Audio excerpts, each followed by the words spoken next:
satisfação enorme estar aqui com você nessa noite, compartilhando a palavra de Deus.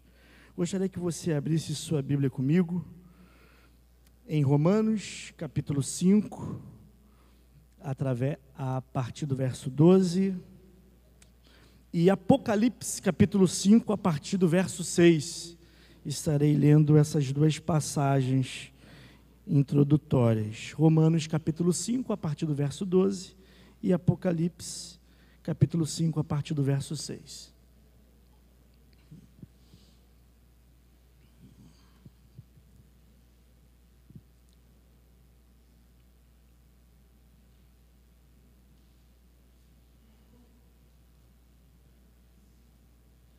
Diz assim Romanos, capítulo 5, verso 12: Portanto, da mesma forma como o pecado entrou no mundo por um homem, e pelo pecado a morte, assim também a morte veio a todos os homens, porque todos pecaram. Pois antes de ser dada a lei, o pecado já estava no mundo, mas o pecado não é levado em conta quando não existe lei. Todavia, a morte reinou desde o tempo de Adão até o de Moisés, mesmo sobre aqueles que não cometeram pecado semelhante à transgressão de Adão, o qual era tipo daquele que haveria de vir. Entretanto, não há comparação entre a dádiva e a transgressão. Pois se muitos morreram por causa da transgressão de um só, muito mais a graça de Deus, isto é, a dádiva pela graça de um só homem, Jesus Cristo, transbordou para muitos. Não se pode comparar a dádiva de Deus com a consequência do pecado de um só homem. Por um pecado veio o julgamento que trouxe condenação. Mas a dádiva decorreu de muitas transgressões e trouxe justificação. Se pela transgressão de um só a morte reinou por meio dele, muito mais aqueles que recebem de Deus a imensa provisão da graça e da dádiva da justiça reinarão em vida por meio de um único homem, Jesus Cristo.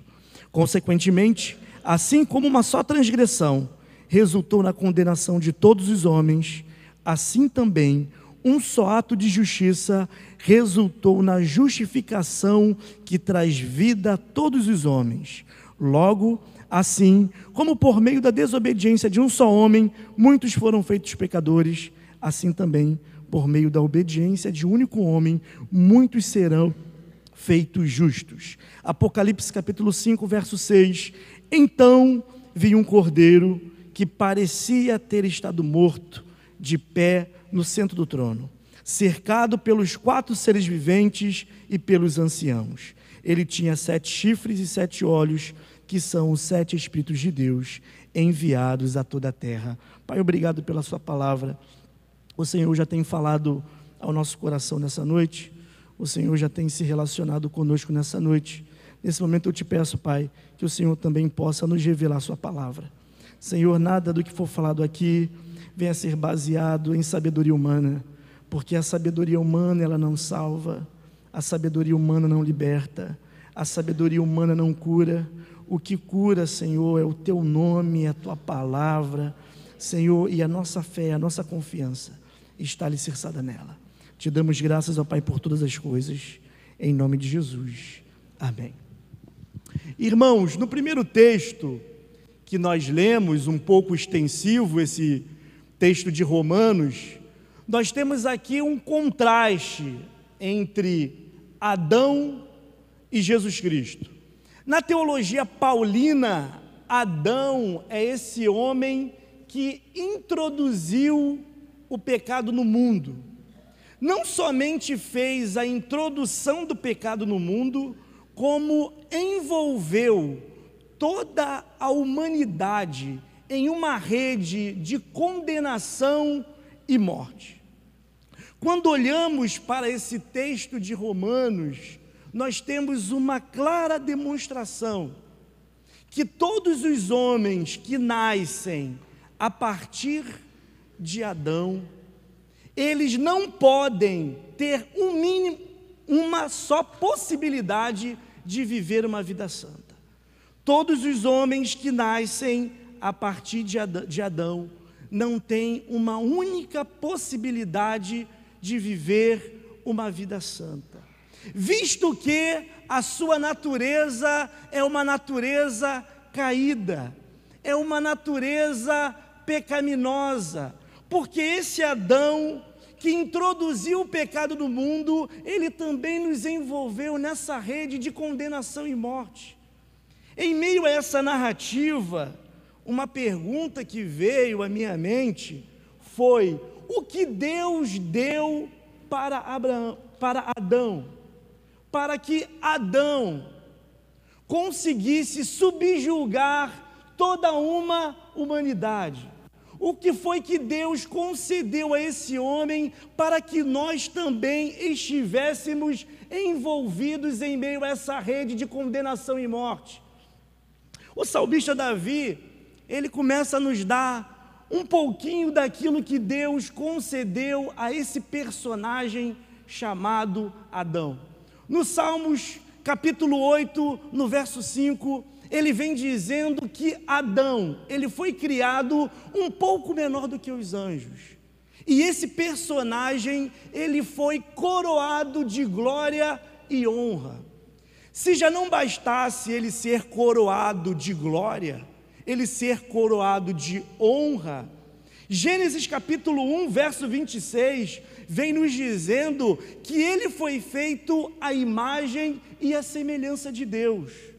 Isso com certeza não é novo para você, mas o versículo ele não termina por aí, porque o versículo continua dizendo que Adão, ele foi criado, ele foi constituído para dominar e governar sobre todas as coisas, sobre os animais, sobre a terra e sobre tudo que existe. Adão, ele é o centro de um sistema totalmente subordinado a ele, do qual ele é o governador do universo. Quando você olha para essa figura adâmica, você vê um personagem central na história. Satanás, conhecedor de que esse Adão, ele é a coroa da criação, Satanás, conhecedor de que esse Adão, ele possui uma natureza santa, ou seja, Adão é um ser perfeito, Adão é um ser puro. Satanás, conhecendo e reconhecendo que ele é essa coroa da criação e entendendo que todos os descendentes de Adão também teriam uma natureza santa, também teriam uma natureza pura, Satanás então orquestra um plano não somente para destruir Adão, mas um plano para condenar todos os descendentes de Adão. E esses descendentes de Adão, que somos nós, fomos condenados através desse plano magistral criado pelo diabo. Um plano carregado de ilusão, sedução e engano. Adão, um ser perfeito, com uma natureza santa, com uma natureza pura, ele é iludido, seduzido e enganado. E quando ele cede a essa sedução, quando ele cai nesse engano e ele peca, o apóstolo Paulo, no texto que nós lemos em Romanos capítulo 5, verso 12, escreve dizendo: por causa de um homem, o pecado ele entrou no mundo. Que homem é esse? Adão, quando é enganado. E através do pecado a morte entra. E todos nós herdamos essa morte. Então, Adão, essa figura central na história, a coroa da criação, ele cede a essa sedução e ele peca. Quando ele peca, Deus provê algo para Adão. Gênesis capítulo 3, verso 21. Deus imola um cordeiro, Deus mata um cordeiro para poder cobrir a nudez de Adão, para poder cobrir a nudez de Adão e Eva. Esse cordeiro, ele não tinha finalidade para remissão de pecados ou para perdoar pecados, apenas para poder cobrir a nudez desse ser tão querido por Deus, desse ser tão coroado de glória, honra, desse ser que até então era um governador do universo. Quando Adão peca, todos os seus descendentes passam a ter uma outra natureza, uma natureza com certeza antagônica àquela natureza de santidade, uma natureza com certeza oposta àquela natureza pura. Quando você começa a olhar o descendente direto de Adão, você olha para Caim, você percebe que Caim é um ser malvado, é um ser invejoso, é um ser assassino, não tem amor pela família. Esse é o tipo de pessoas que começam a nascer com uma natureza caída, com uma natureza pecaminosa. Quando você olha na sua Bíblia, de Gênesis, no capítulo 4 até o capítulo 7, você começa a perceber que todos os homens que nascem, eles são cruéis, eles são malvados. Não tem nem como dizer que eles eram seres humanos, porque tudo o que eles não tinham era humanidade. Então, em Gênesis capítulo 7, acontece algo que até então a humanidade nunca tinha visto. Em Gênesis capítulo 7, a ira de Deus, ela se acende, e a ira de Deus, ela recai sobre a humanidade. Você só vai ver esse acontecimento novamente na cruz do Calvário. Somente 2 vezes na história da humanidade, a ira de Deus, ela caiu sobre a humanidade, que foi em Gênesis capítulo 7 e na cruz do Calvário com Jesus Cristo. Em Gênesis capítulo 7, Deus olha para a humanidade, irado com o pecado da humanidade, e destrói toda a humanidade. O episódio do dilúvio, eu imagino que boa parte de nós conhece. E Deus poupa apenas Noé. Noé e sua família. Porém, o pensamento de Deus não era começar uma história nova com a família de Noé. Por que não, pastor? Porque Deus tinha conhecimento que Noé e os seus familiares também possuíam agora a natureza caída de Adão. Deus tinha conhecimento que Noé e os seus filhos possuíam uma natureza totalmente pecaminosa. Pastor, se Deus tinha esse conhecimento, então por que Deus, Ele destruiu a humanidade, Ele destruiu as pessoas? Porque a ira de Deus precisava ser apaziguada. Porque o pecado é um ataque direto à santidade de Deus. Todas as vezes que nós pecamos, nós estamos fazendo um ataque à santidade de Deus. E quando a santidade de Deus é atacada, a ira de Deus se acende contra o pecado e contra o pecador. Então Deus, para apaziguar a sua ira, Ele derrama a sua ira sobre a humanidade e destrói toda a humanidade. Então vamos começar por Noé e por seus descendentes. Nada mudou. Os filhos de Noé, os descendentes dos filhos de Noé, a Bíblia nos fala que eles eram presunçosos. A Bíblia nos fala que eles eram arrogantes, eles eram tão arrogantes que eles resolveram criar uma torre chamada Torre de Babel. Eu não vou entrar no mérito da Torre de Babel. Muitos céticos consideram a Torre de Babel pura mentira. Alguns cristãos conservadores consideram a Torre de Babel uma alegoria. Mas eu quero entrar no mérito do tipo de pessoa que estava naquela época e estava naquela geração. Pessoas tão presunçosas, tão arrogantes, que acharam que poderiam fazer uma construção para desafiar a própria ira de Deus, porque no pensamento deles era: se Deus novamente quiser mandar água aqui na terra, Ele não vai conseguir nos destruir. Esse era o tipo de pessoas que nós temos nessa geração. Pessoas que agora têm a mesma natureza caída de Adão. Vamos avançar um pouco mais e vamos sair de Noé e vamos para Moisés. Por que faremos esse avanço, pastor? Porque no texto introdutório que nós lemos em Romanos capítulo 5, no verso 14, o apóstolo Paulo vem dizendo que a morte, ela reinou de Noé até Moisés. O que foi que aconteceu em Moisés para que a ira de Deus fosse apaziguada e a morte momentaneamente fosse detida? O que acontece nesse governo, nessa liderança de Moisés, que conseguimos apaziguar essa ira de Deus e conseguimos momentaneamente deter a morte? Duas coisas. A primeira foi a instituição da lei. Deus começa a dar mandamentos para o povo.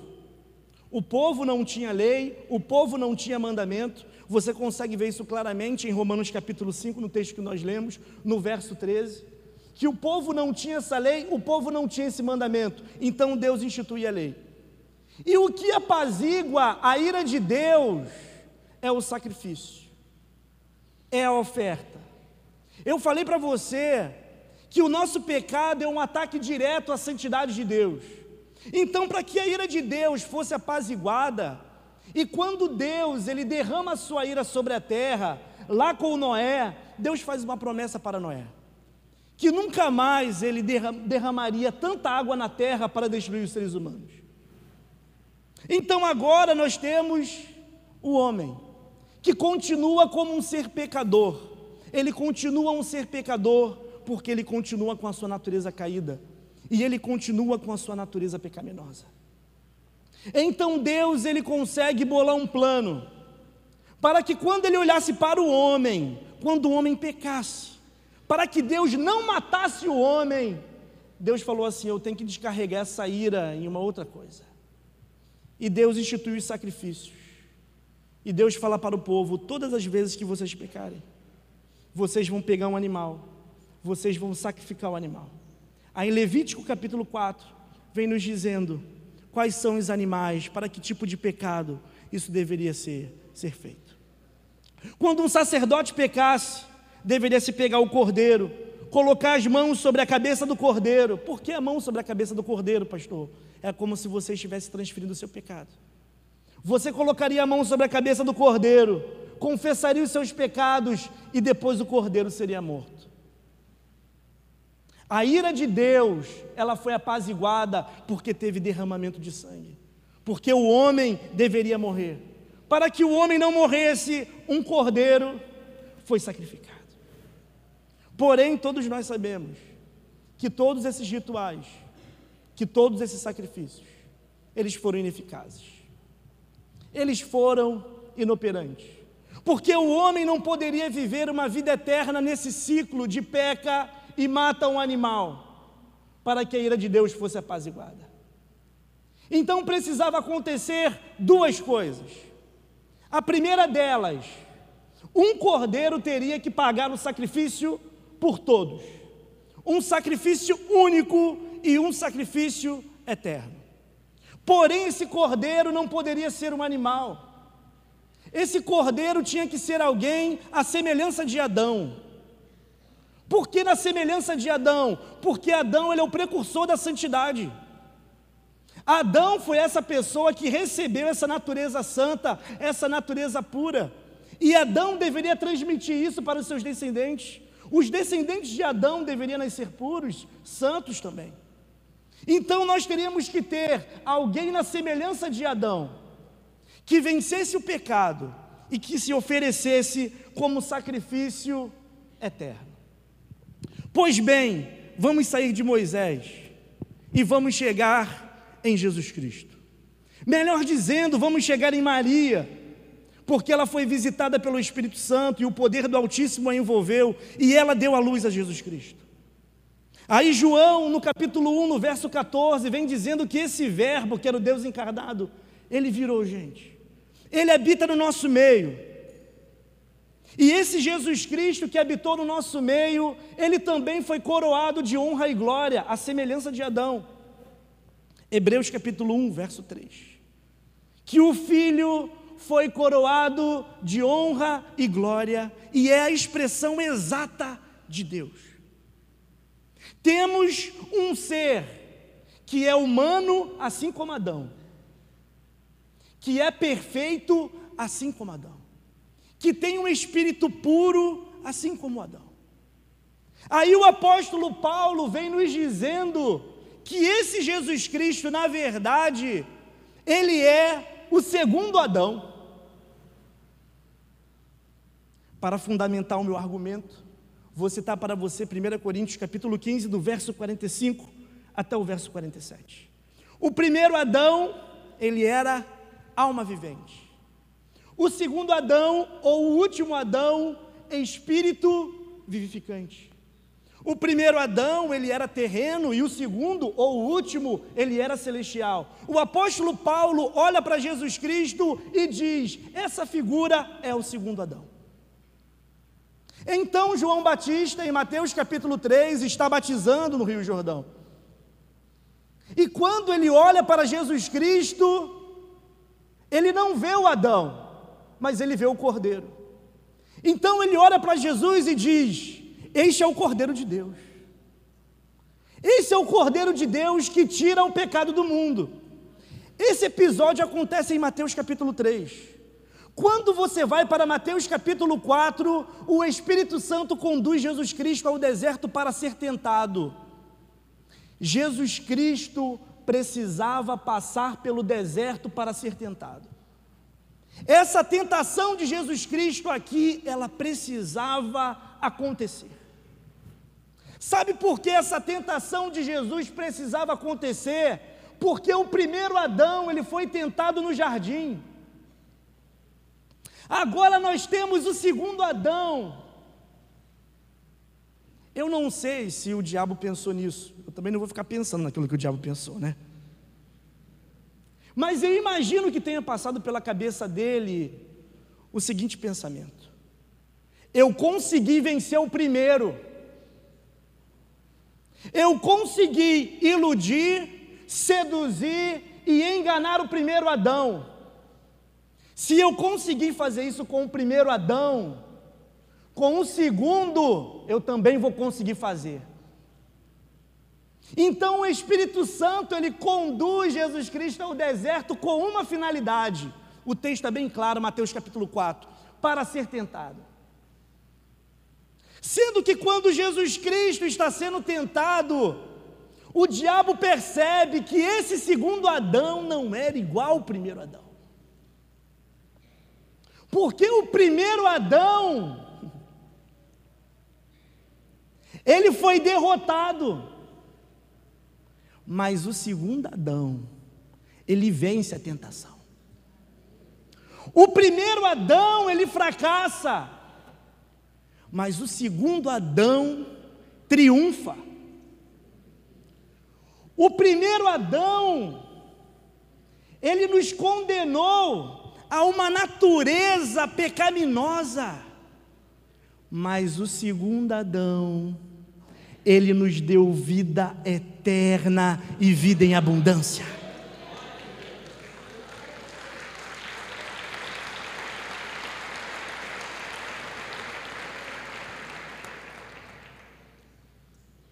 É interessante a visão paulina sobre a analogia de Adão e Cristo.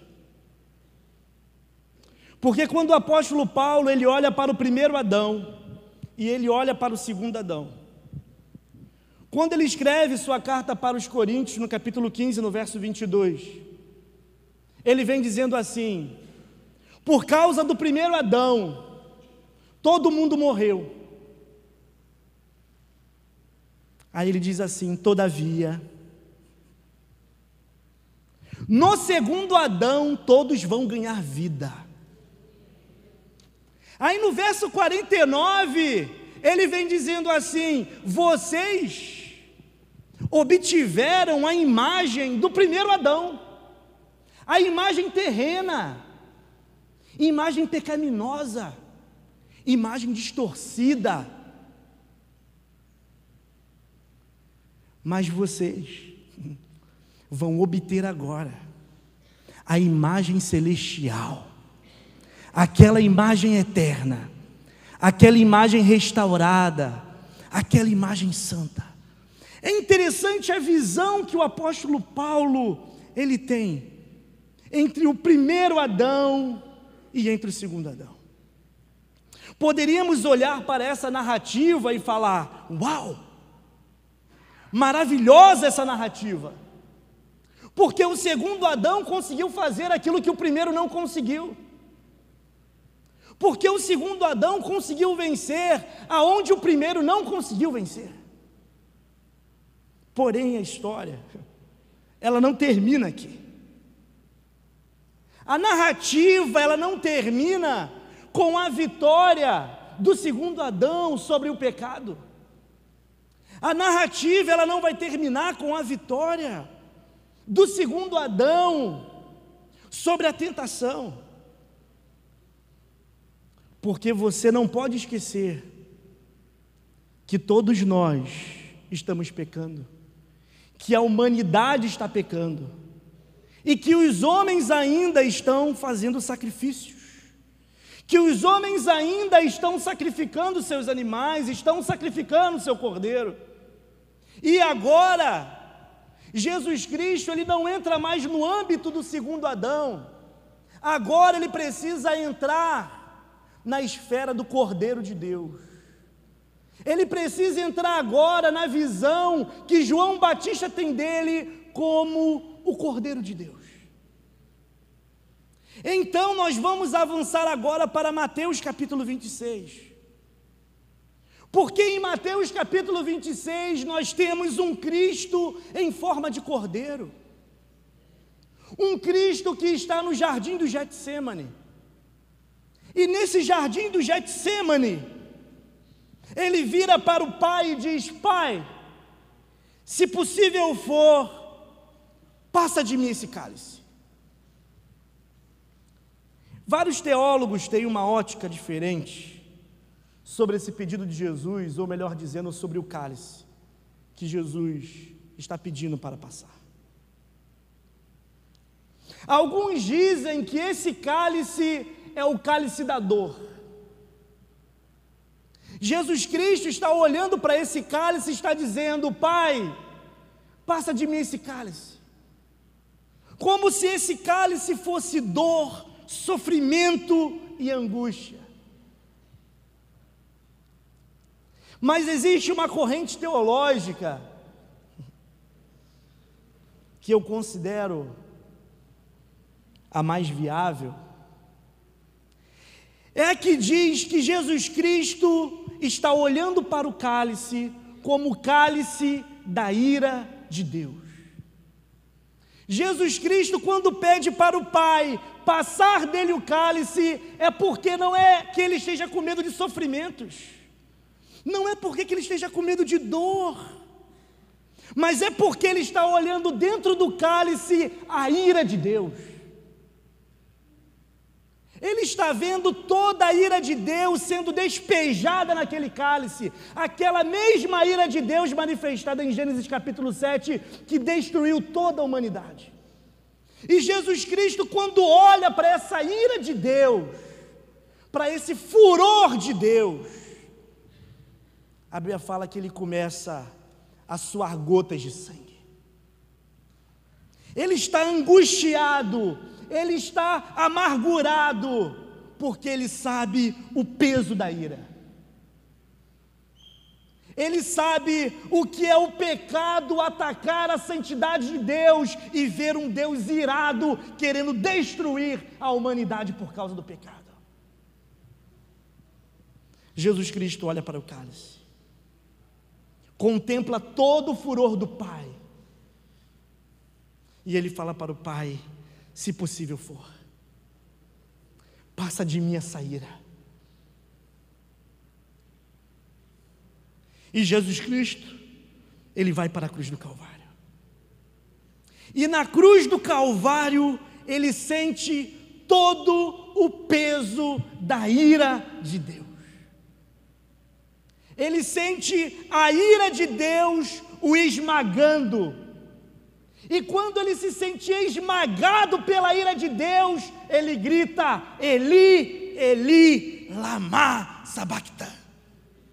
Deus meu, por que me desamparaste? Porque ele sente o peso da ira. Porque ele sente a separação do Pai. A ira de Deus sendo derramada em Cristo Jesus na cruz do Calvário. Porque na verdade esse cálice era meu. Esse cálice era seu.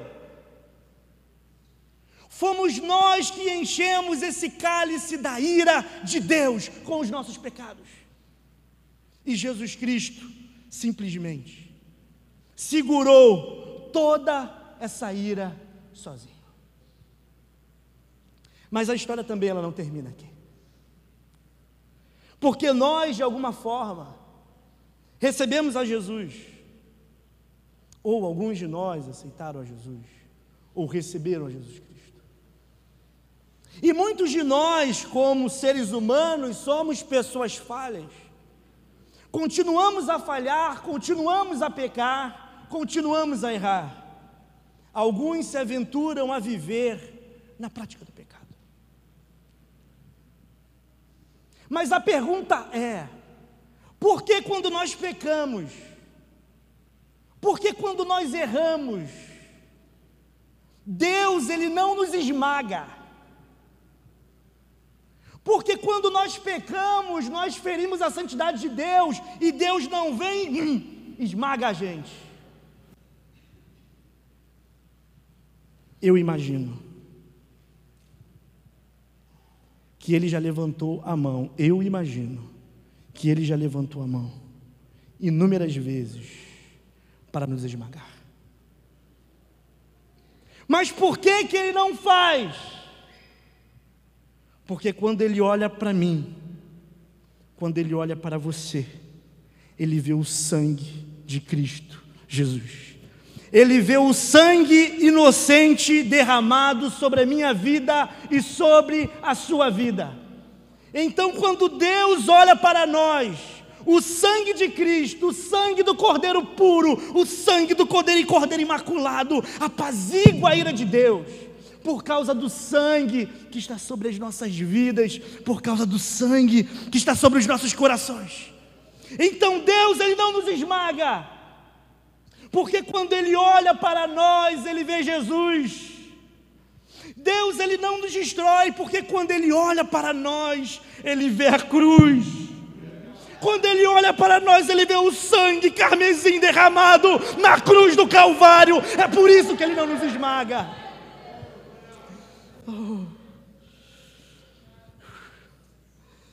É impossível, Senhor, pagarmos essa dívida, é impossível. É impossível pagarmos essa dívida, Senhor. É impossível. Aí quando Ele olha o sangue, a ira dele é apaziguada. É por isso que o sangue de Cristo, Ele nos liberta de todo pecado. É por isso que o sangue de Cristo, Ele nos livra de todas as coisas. É por isso que o sangue de Cristo, Ele nos cura. Não existe outra mensagem para pregarmos. Não existe outra mensagem para pregarmos. Eu não sei qual foi a sua expectativa de mensagem ao chegar nessa igreja nessa noite. Eu não sei qual era a expectativa que você tinha no seu coração. Mas eu gostaria de dizer para você que essa é a mensagem que precisa ser pregada. Jesus Cristo, este crucificado, porque esse é o verdadeiro Evangelho. O apóstolo Paulo, quando escreve as suas cartas, ele escreve dizendo: eu não me preocupei em pregar outras coisas para vocês, a não ser sobre Jesus e este crucificado. Porque esse Evangelho do Cristo crucificado, ele é o Evangelho que salva. Esse Evangelho do Cristo crucificado é o Evangelho que liberta. Esse Evangelho do Cristo crucificado é o Evangelho que cura. Foi por isso que Paulo, em Romanos capítulo 1, verso 16, ele diz: eu não me envergonho do evangelho de Cristo Jesus, porque esse evangelho do Cristo crucificado é o poder de Deus para a salvação de todo aquele que crê. Esse evangelho do Cristo crucificado. Nossa história, ela também não termina aqui. Falei para você do nosso passado, falei para você do nosso presente, e agora eu gostaria de falar para você do nosso futuro. Eu gostaria que você abrisse sua Bíblia comigo, em Apocalipse, capítulo 5.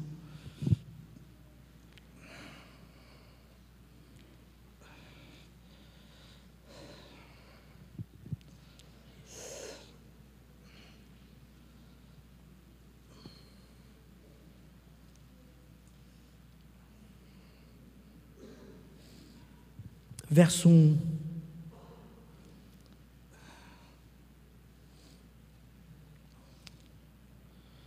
Diz assim: então vi na mão direita daquele que está sentado no trono um livro em forma de rolo, escrito de ambos os lados e selado com os 7 selos.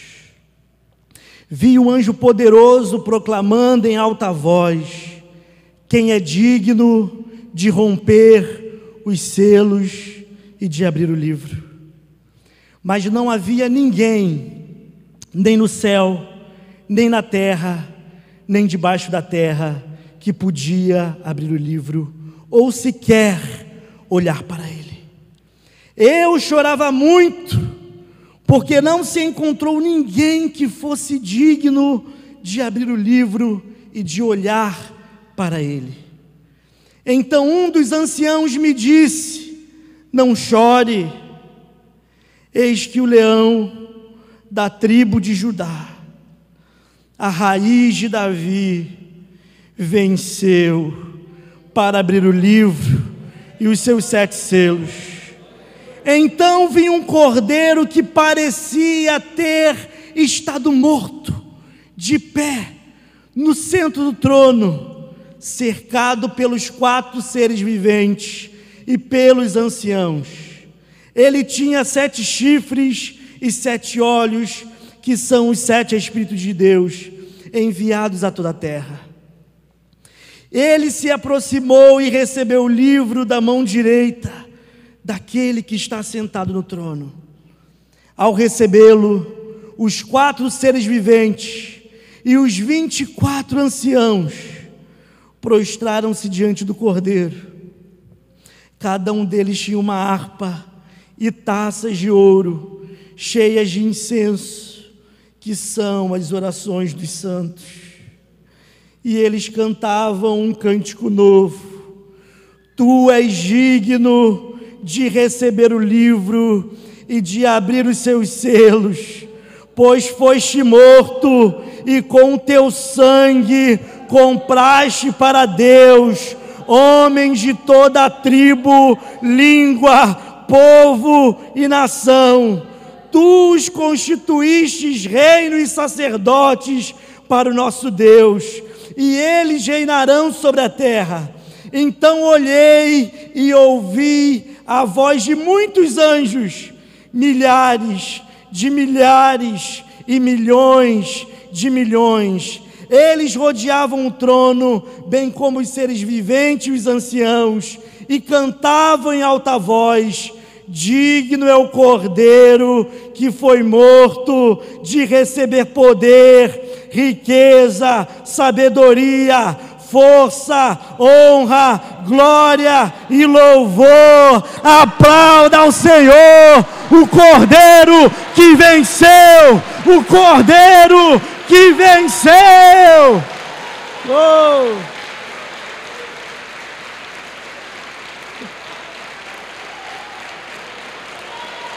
Tu és vencedor, tu és vencedor. Tu venceste as mortes, Tu venceste a morte, Senhor. Tu és vencedor, o princípio e o fim, o primogênito dentre os mortos. Tu és a sabedoria de Deus. Tu és o Cristo, o Filho do Deus Altíssimo. Tu és, Senhor. Tu és, Senhor. Tu és, Tu és. Tu és aquele que nos comprou com o Teu sangue. Só estamos aqui por causa do Teu sangue. Estamos aqui porque o Senhor nos comprou. Obrigado pelo sacrifício, Pai. Obrigado pela morte. Obrigado pela ressurreição. Queria que você ficasse com os seus olhos fechados. Nós vamos cantar um louvor antes de ir embora.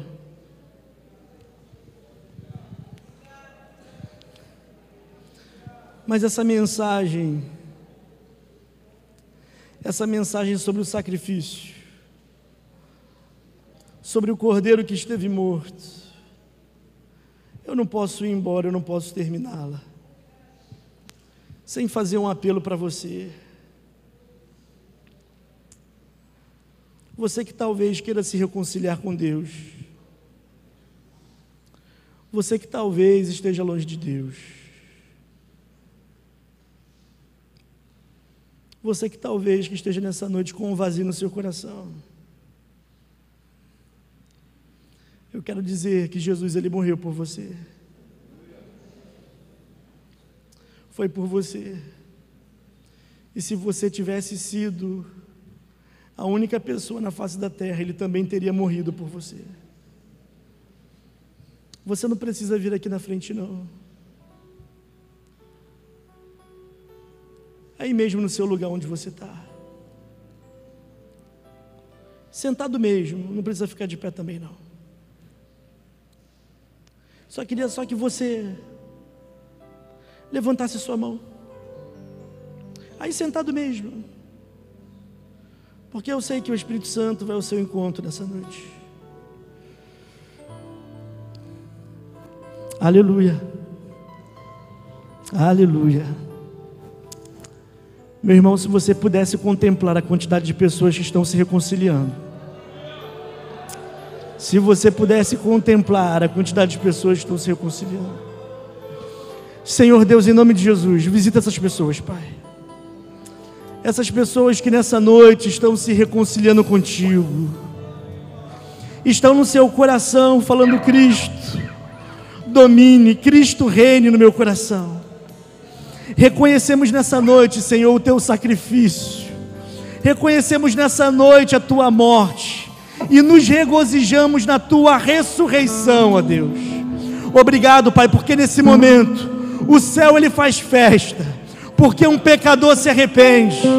Senhor, o céu ele faz festa, ó Pai, porque o Senhor nos comprou, o Senhor nos trouxe, Pai.